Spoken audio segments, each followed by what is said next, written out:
Muy buenas a todos, bienvenidos a Diálogos Transatlánticos una vez más, una aventura que siempre os proponemos hacia el conocimiento más o menos interesante, y para ello tengo en el otro lado del océano Atlántico a mi gran y querido amigo Antón. Muy buenas, ¿cómo estamos, Antón? Pues muy bien, Jaime, con un frío aquí que pela, pero bueno, es normal, estamos en febrero del año 2020 y todavía el verano no ha llegado ni la primavera, estamos en el puro y duro invierno de Tennessee y llevamos un tiempo de sequía aquí, de grabaciones dentro del canal y bueno, estoy muy contento de que finalmente hayamos podido cuadrar un día y una hora, a pesar de la diferencia horaria, para, bueno, charlar acerca de un tema que yo sé que a ti te interesa y a mí también. Sí, porque hoy traemos aquí a dos compañeros de viaje que fueron durante muchísimo tiempo, Lou Reed y David Bowie, y queremos hablar un poco sobre la relación, esa gran relación de amistad y más allá de la amistad que tuvieron estos dos grandes personajes de la música moderna, ¿no? Y para ello, bueno, vamos a enfocar sobre todo a esos inicios, que esa relación entre Bowie y Lou Reed y esos discos que fueron apadrinados por el Gran Duque Blanco, ¿no, Antón? Sí, en realidad acabó siendo un disco específicamente en el que colaboraron juntos y fue un disco importante, sobre todo para relanzar la carrera de Lou Reed, que se benefició realmente de esta colaboración con David Bowie, dos músicos muy especiales, muy sui generis, cada uno de ellos a su modo, pero que se influenciaron mutuamente y vamos a verlo porque bueno, la influencia es bidireccional, aunque es cierto que en el disco del que vamos a hablar, Transformer, la importancia de David Bowie bueno, es innegable, ¿no? Quizá convendría, Jaime, pues empezar hablando un poco de cómo estaban las cosas en la propia carrera de Lou Reed, pues antes de comenzar a hablar de este disco, que para mí me parece una verdadera maravilla, como es el Transformer del año 1972. Pues claro, es importante un poco comentar los inicios, cómo se conocieron, de dónde venía Lou Reed, de dónde venía Bowie. Y nada, es importante para entender cómo fue ese desarrollo, esa evolución de ambos personajes en ese face to face, ¿no? Que tuvieron durante mucho tiempo. Y para ello, bueno, tenemos que entender que Lou Reed venía de la Velvet Underground, esa mítica, aunque no gloriosa en calidad, banda tan famosa, ¿no? De la música underground.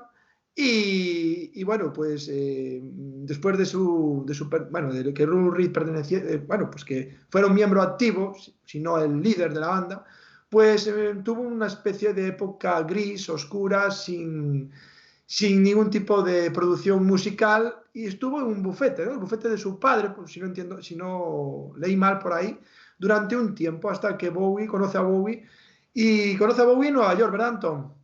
Sí, bueno, hay que decir que Lou Reed pues tuvo ya antes de todo eso una infancia y una juventud pues bastante difíciles y esto influiría en el resto de su vida. Siempre estuvo Lou Reed más interesado en la música y en escribir canciones y en cantar y tocar la guitarra que en la educación formal. Y como tú decías, a finales de los años 60, pues forma, junto con otros músicos, junto a John Cale, un músico de país de Gales, curiosamente, no era estadounidense, sino que era galés, y en Nueva York funda esa banda de culto, como tú decías, apadrinada por Andy Warhol, que es la Velvet Underground. Como tú decías, no tuvo un éxito enorme a nivel popular, pero sí que resultó muy, pero que muy influyente musicalmente, con discos como por ejemplo Velvet Underground and Nico, ¿no? Que es ese famoso disco con la banana, ¿no? En la portada, con el plátano en la portada, y después, por ejemplo, White Light, White Heat, que es otro disco de Velvet Underground que a mí me gusta mucho. ¿Qué te parece a ti, Jaime, la Velvet Underground? Decías antes que musicalmente quizá no de mucha calidad, tengo yo la sensación de que no te gusta demasiado ese sonido. No me gusta nada, absolutamente nada, y para mí es un grupo prescindible totalmente, Antón. ¿Qué pasa? Que la figura de Lou Reed, con el paso del tiempo, se transformó en algo importante en lo que era la música moderna, y sí tiene interés, sobre todo por ese disco Transformer, que realmente es lo que me interesa de Lou Reed. Su faceta con la Velvet, la verdad es que no me interesa lo más mínimo, y no sé, no me gusta su calidad musical, que bueno, posteriormente hablaremos un poco de lo que Lou Reed hacía con la guitarra, que ya hablaste de la guitarra, pues lo pusiste un poco a huevo. Y no, pues no soy un fan de esta banda, pero sí un fan de Lou Reed como figura musical, ¿no? Y hablabas de Andy Warhol, y Andy Warhol fue la piedra importante, la piedra que hizo que se uniesen en su camino tanto Lou Reed como David Bowie, porque David Bowie viaja a Nueva York en 1971 porque quería conocer a Andy Warhol, que ya tenía esa manía de ser mecenas de muchos artistas, y a través de él es como conoce a Lou Reed, ¿verdad, Anton? Sí, a mí tengo que decir que Velvet Underground sí es un grupo que me gusta, aunque no es un grupo de mis favoritos, pero sí que reconozco el papel importante que jugaron dentro de lo que sería la música underground a finales de los años 60, que influiría pues, en muchos otros músicos posteriores, incluido el propio David Bowie. Ahí el papel de Andy Warhol es importante, como tú dices, porque no solamente los apadrinó, sino que bueno, pues diseñó les diseñó la portada esa famosa, por ejemplo, el disco Velvet Underground a Nico, y tuvo presencia incluso en el estudio de grabación. Entonces, no hay que olvidarse de la figura de Andy Warhol cuando hablamos de Velvet Underground, como no hay que olvidarse tampoco de esa simbiosis que había de vez en cuando, no siempre, pero de vez en cuando entre Lou Reed y John Cale. Yo creo que los discos de Velvet Underground, aunque bueno, hay algunas canciones que quizá no sean una verdadera maravilla, pero en general son discos que a mí siempre me han gustado, ese sonido diferente, ese sonido a veces discordante que tienen algunas de las canciones, y sobre todo esa colaboración entre John Cale y Lou Reed, que tenían unas ideas pues bastante diferentes y en cierto modo bastante adelantadas a su tiempo, ¿no? A finales de los años 60. Pero es cierto que después de grabar pues unos 4 discos con Velvet Underground, Lou Reed deja en el año 1970 la banda para iniciar una carrera en solitario. Es ahí cuando trabaja durante un tiempo en el bufete de abogados de su padre, ganando pues no demasiado dinero, pero bueno, teniendo un trabajo más o menos estable. Pero de nuevo, como con la universidad, ese trabajo no le llenaba, no le interesaba demasiado, lo hacía por hacer, y lo que a él realmente le interesaba era la música, seguía componiendo canciones. Y como tú dices, Jaime, es en ese momento cuando conoce a Bowie, no sin antes grabar un primer disco que se titula simplemente Lou Reed. Ahí no pensaron demasiado en el título del disco, les llegó con llamarle al disco de la misma manera que su intérprete, ese disco homónimo que grabó Lou Reed para iniciar su carrera en solitario, que pasó sin pena ni gloria, pero que a mí me parece un disco, bueno, bastante interesante, de nuevo un poco en la línea de lo que estaba haciendo con Velvet Underground, pero desde luego cambia su sonido cuando conoce a Bowie allá por el año 1971-1972. Y después de ese disco, ese mecenazgo de Bowie, por cierto, graba en Londres, ese disco, bueno, gracias a Bowie, pues empieza un poco una relación más allá de la amistad, ¿no? De hecho, juega un poco a la bisexualidad, a esa androginia que tenía Bowie bueno, dentro de él, que también jugaba un poquito con ella para venderse al público. Pues Lou Reed empieza a acompañarlo por todas sus conferencias, bueno, pues era su sombra, ¿no? Incluso ese famoso beso del Hotel Donchester de Londres, ¿no? Que fue tan famoso y tan conocido, porque ahí se empezó a hablar sobre que tenían una relación más allá de la amistad entre Bowie y Lou Reed. Posteriormente tuvo otros amantes, se dice, como Mick Jagger y etcétera, etcétera. Y bueno, fue una época un poco así en que la intimidad entre ambos era realmente pues muy profunda, ¿no? Y después de ese disco que tú comentas que no pasó sin pena ni gloria, un disco realmente, bueno, normalito, aunque lo que tú dices está muy bien comentado porque empieza a cambiar un poco su sonido, pues es cuando en el año 1972 llega a crearse esa maravilla auditiva que es llamada Transformer. Sí, Jaime, ese es el disco del que realmente tenemos que hablar hoy en este episodio de Diálogos Transatlánticos. Para mí es uno de los mejores, si no el mejor disco de la carrera de Lou Reed, porque es cierto que Lou Reed grabó muchos discos a lo largo de las décadas, pero este está ahí en los primeros puestos. Si vamos a hacer un ranking de discos de Lou Reed, este desde luego tiene que estar ahí arriba. Más allá de las cuestiones personales o extramusicales, si había una relación o no había una relación, más allá de la amistad entre Lou Reed y David Bowie, más allá de ese beso que es una especie de performance no muy típica de ese momento histórico. Si nos ceñimos a lo musical, este disco, Transformers, del año 1972, supone para Lou Reed la entrada ya de lleno en el mundo, en el universo musical del glam rock, ¿no? Es decir, esa es la época de verdadero glam, ¿no? De David Bowie, que realmente, pues como tú dices, era un estilo que iba más allá de la música, tenía también un componente estético muy, muy importante. Sí, porque yo creo que este disco Transforme, perdón que te corta, Antón, era un poco una descripción del mundo de Warhol y sus secuaces, o sea, toda esa gente que rodeaba a Warhol, todos esos personajes tan excéntricos, tan, bueno, visuales, pues era un poco una descripción de todos esos personajes, ¿no? Y Lou Reed como que adapta toda su experiencia y bueno, todo este mundo a los temas de este Transformer, ¿verdad, Antón? Sí, Lou Reed llevaba ya un tiempo dentro del mundo de la música y en esta ocasión realmente colabora de manera directa, de manera evidente ya con David Bowie, porque el disco está coproducido por David Bowie y el guitarrista de su banda, las Arañas de Marte, The Spiders from Mars, que se llama Mick Ronson, ¿no?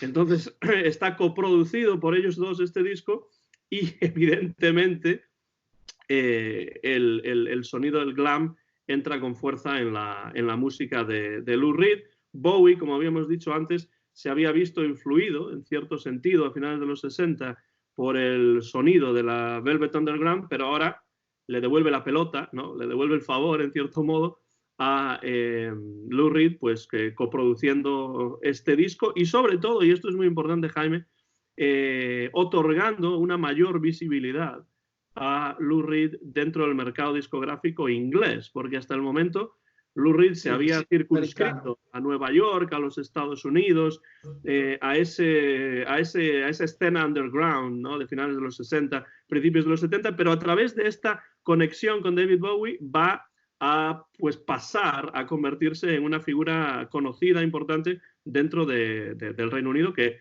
era algo que no estaba nada mal porque era un mercado que había que explorar y explotar, ¿no? Sí, de hecho, la segunda capital, bueno, una de las dos capitales de la música mundial, no podemos olvidarlo, ¿no? Y lo que tú comentas, pues que el disco sigue siendo también descripción, bueno, hace referencias a Nueva York, como por ejemplo temas como Walk on the Wild Side, es un paseo por la Nueva York más oscura, ¿no? Por esos barrios pues más deprimentes ¿no? neoyorquinos. Y bueno, sigue lo que tú dices, a través de Bowie, de esa bueno, conexión, pues hace el salto a lo que es el mercado británico. Y también lo podemos definir este disco, gracias a esa influencia, como un disco, como un hijo bastardo, ¿no? De David Bowie, en cierta manera, otorgándole la visibilidad a Lou Reed como autor, pero con una influencia tremenda de Bowie detrás. Podemos decir que este disco, bueno, transforma a Lou Reed en lo que conoceremos posteriormente hasta su muerte, como un poeta de la música. Entonces, creo que es la mejor descripción que podemos hacer de Lou Reed, un poeta. Como, bueno, como yo qué sé, Bob Dylan. O Bob Dylan, sí. O Bob Dylan, exactamente, pues de otro nivel, pero sí, sus canciones pues eran una especie bueno, de poesía sobre todo lo que lo rodeaba y sus experiencias. O Perfect Day, que es una canción muy rara, rarísima, pero realmente es fascinante, ¿no? De hecho hay una versión, no te rías tanto de lo que te voy a decir, que para mí es una pasada, que es de Duran Duran, del Perfect Day, que me parece una auténtica pasada y que invito a todo el mundo que vea el canal que le eche una oída porque es una versión cojonuda. Y bueno, Jaime, en absoluto, me parece que es una muy buena versión la que me ¿La conoces? ¿La conoces? Sí, que la conozco y me parece muy buena versión. De hecho, es una canción difícil de versionar y Duran Duran hace un trabajo, la verdad. Quiero hacer apostillar algo, que es que Duran Duran con los años se transformó en una banda muy madura. Pasó de ser una banda de teenagers, le pasó a Ja igual, de los 80. Con el paso del tiempo se fueron haciendo más sofisticados y una banda con una calidad musical genial, ¿no? Muy grande, ¿no? Y eso me alegra mucho de que estas bandas supieran evolucionar. Por eso llevan tantos años juntos, ¿no?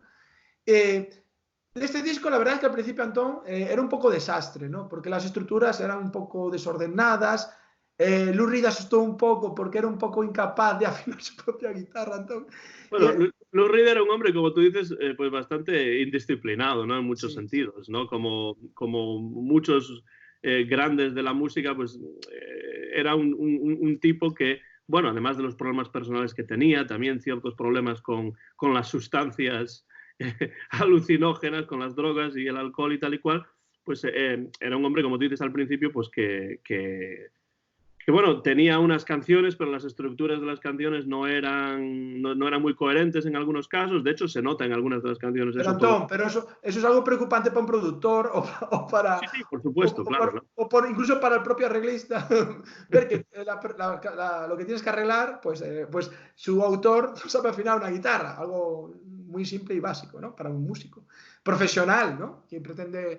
Y sin embargo, y a pesar de todo esto, bueno, pues el disco y ese poeta que llevaba dentro de Lou Reed fue capaz bueno, de darle al disco un carácter, unas emociones que lo transformó en una obra maestra, porque es una obra maestra y un disco que queda para los anales de la historia como uno de los mejores discos de la música moderna, ¿no? Entonces, Sí, estoy de acuerdo. Y además, yo creo que para Lou Reed siempre la letra ha sido más importante que el acompañamiento musical, aunque es cierto que hay canciones magníficas también desde un punto de vista musical, muchas de las que están aquí, bueno, no por obra y gracia, pero sí por ayuda de Bowie como productor y arreglista y tal y cual, pues son canciones musicalmente también muy interesantes. Pero yo siempre he pensado en Lou Reed como en otros cantantes al estilo de Leonard Cohen, ¿no? Incluso Tom Waits en algunos casos. Para ellos la letra, ¿no? Como poeta de la música que tú decías, pues reviste una importancia mayor muchas veces que el acompañamiento musical, sí, ¿no? Y entonces esto creo que es evidente aquí. como Por que le otro, daba un poco de pereza crear los acompañamientos musicales a Lou Reed, porque a él lo que le interesaba era sobre todo la letra y lo que quería describir. Lo que sí, para él me da siempre la sensación de que de qué es primero, la letra o la música. Y algunos dicen, pues algunos músicos dicen, pues vienen a la vez, o primero viene la música o la letra. Yo creo que en el caso de Lou Reed, más bien venía primero la letra y después pues venía la música. Y en muchos casos la conjunción es muy interesante y está muy conseguida, ¿no? Otra cosa que tú decías antes que es muy importante es el universo neoyorquino, ¿no? Para Lou Reed, de nuevo, como para otros músicos al estilo de Tom Waits, por ejemplo, el paisaje urbano, el universo urbano de Nueva York es absolutamente imprescindible, ¿no?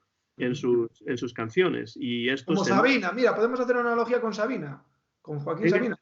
en ese sentido sí, porque Sabina Otro poeta también, la música. sí, otro poeta de la música que se inspira mucho o por lo menos en algunos de sus discos, en el medio urbano de Sí, Madrid y de ciudades grandes también, ¿no?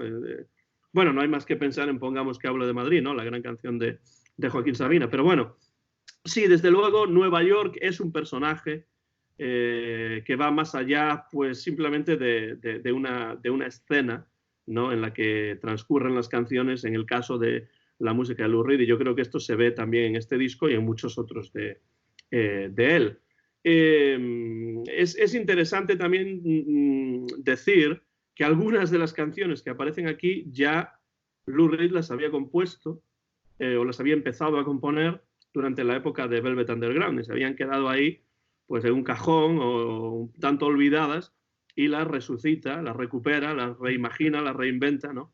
Con la ayuda de Bowie, con la ayuda de Mick Ronson para este disco. Y además continúa, como no podía ser de otra manera, la colaboración y la amistad con Andy Warhol, que ya venía de la época de Velvet Underground y continúa ahora. Y de hecho, una canción como Vicious, que abre el álbum de una manera magnífica, está inspirada claramente por la figura de Andy Warhol. Sí, sí. La verdad es que Transformer es un discazo y se nota también, Antón, vuelvo a repetir, que Bowie, bueno, la supervisión de Bowie en el álbum, ¿no? Y dejó su huella dentro de él para que todo llegase a buen término. Y temas como los que tú comentas, como los que comenté anteriormente, pues hace una descripción de, bueno, de todo lo que estamos diciendo, de Nueva York, bueno, del mundo de Warhol, en resumidas cuentas, de las experiencias de Lou Reed en su vida, ¿no? que las plasmó pues en letras, en canciones, y sin duda pues este trasfondo tan realista hizo que fuera tan bueno el resultado final, y bueno, y con gran calidad que tuvo este Y el trasfondo. ejemplo primordial de esto que dices, Jaime, es por supuesto la canción que se convirtió en el mayor éxito, uno de los mayores éxitos de la carrera de Lou Reed, que está al final de la primera cara de este disco, una canción larga de unos 4 minutos, más de 4 minutos, que se titula Walk on the Wild Side, ¿no? Una caminata por el lado, un paseo por el lado, ¿no? Un paseo por el lado salvaje, ¿no? Y esa es una canción que tiene de nuevo una relación directa con Andy Warhol, en el sentido de que cada una de las estrofas de la canción describe pues, a un personaje real de estas personas que estaban alrededor de la factoría de Andy Warhol, personas que de alguna manera se acercaban por allí, estaban continuamente por ahí dando vueltas alrededor del artista, que era Andy Warhol, y que, bueno, pues evidentemente Lou Reed conoció durante esa época de mayor conexión con Andy Warhol y que después recreó en las diferentes estrofas de esta canción, que bueno, es fácil hablar de esta canción porque es una canción muy conocida y no es muy original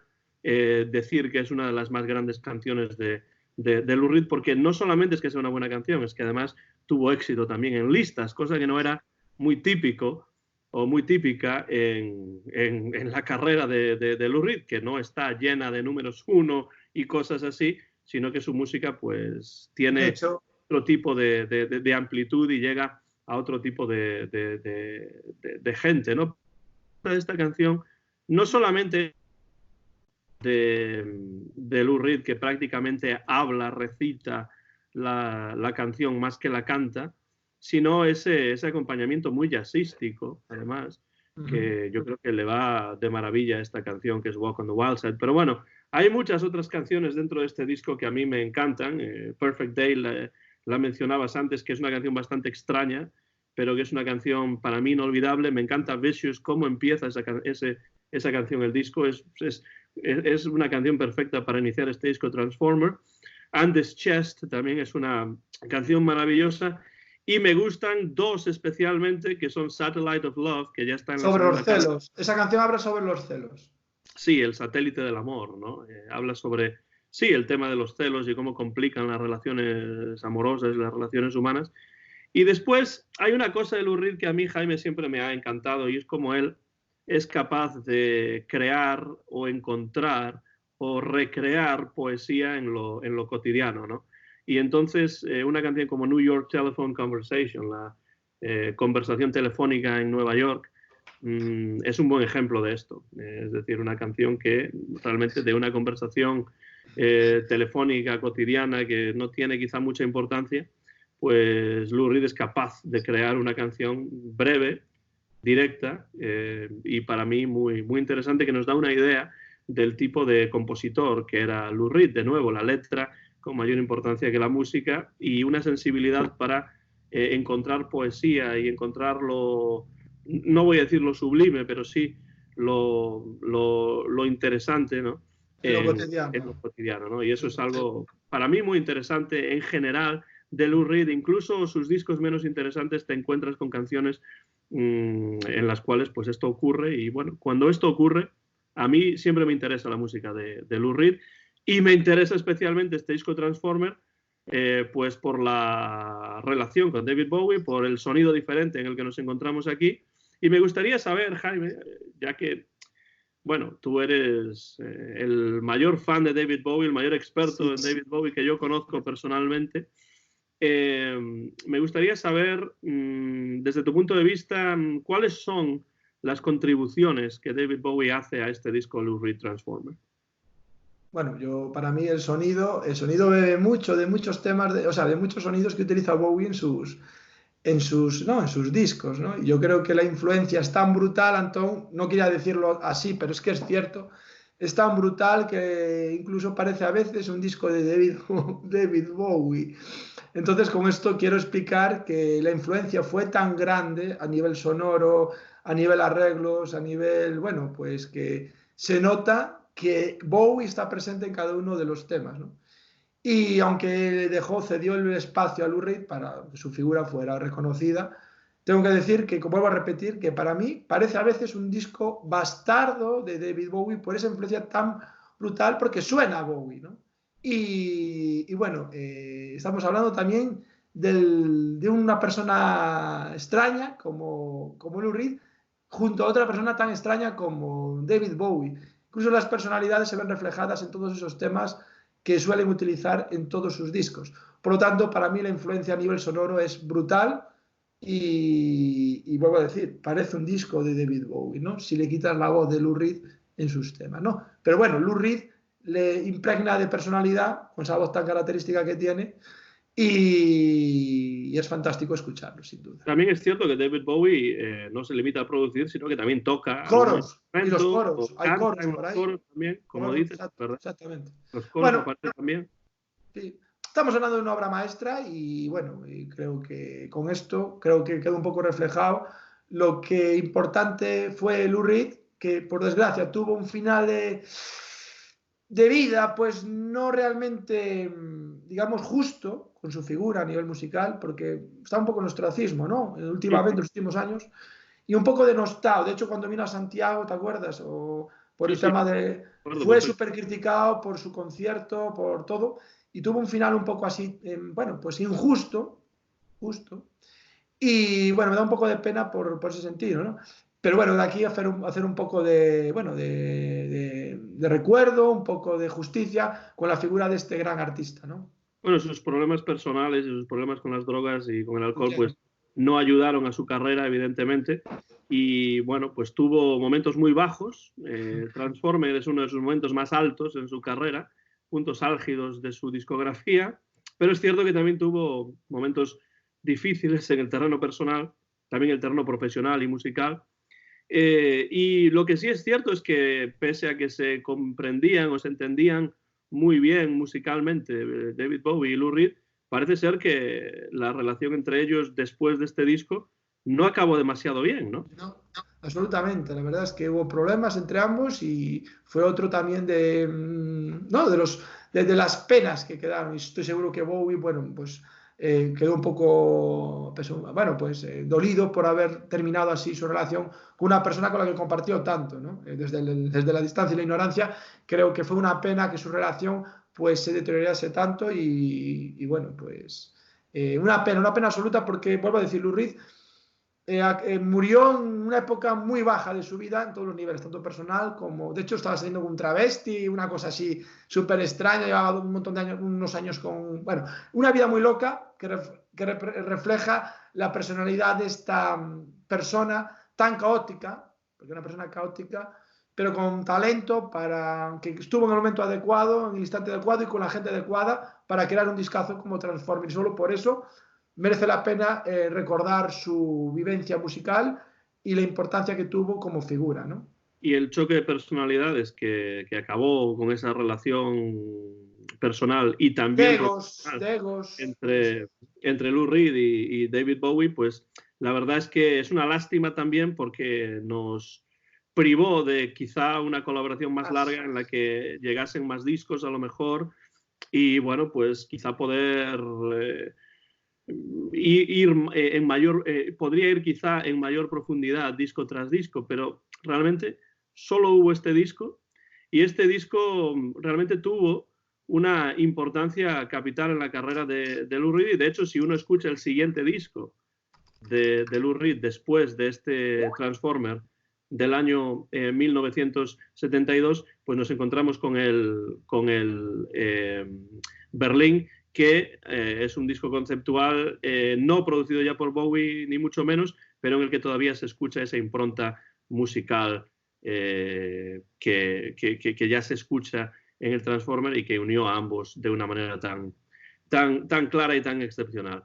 Bueno, creo que esto, Jaime, nos lleva al final de este diálogo transatlántico porque hemos hablado del único disco en el cual David Bowie y Lou Reed unieron sus fuerzas, sus talentos y sus visiones musicales. Como siempre, es un placer charlar de forma transatlántica contigo aquí en nuestro canal de YouTube Diálogos Transatlánticos. La próxima vez te toca a ti. Me toca a mí y ya tenemos por ahí varios temas. Brian Ferry y etcétera, etcétera. Ya veremos de qué hablamos muy próximamente. La próxima semana, si Dios quiere, pues estaremos aquí, como decía mi abuela, que en paz descanse. Un beso, abuela. Abuelo también, que me murieron recientemente muy seguido y bueno, vienen recuerdos, quieras o no. Y nada, Antón, un placer escucharte, verte y compartir contigo todas estas inquietudes musicales, cinéfilas que tenemos los ambos y que solemos, bueno, pues compartir las mismas ideas, aunque a veces no. Por ejemplo, Lou Reed, tenemos dos formas de pensar muy diferentes sobre él, sobre todo sobre la Velvet. Diferentes al fin y al cabo, yo creo. Sí. Y nada, pues nos vemos muy pronto aquí en Diálogos Transatlánticos. Un abrazo muy fuerte desde España y a cuidarse mucho por ahí, por tierras americanas. Y saludos a querido Trump desde aquí.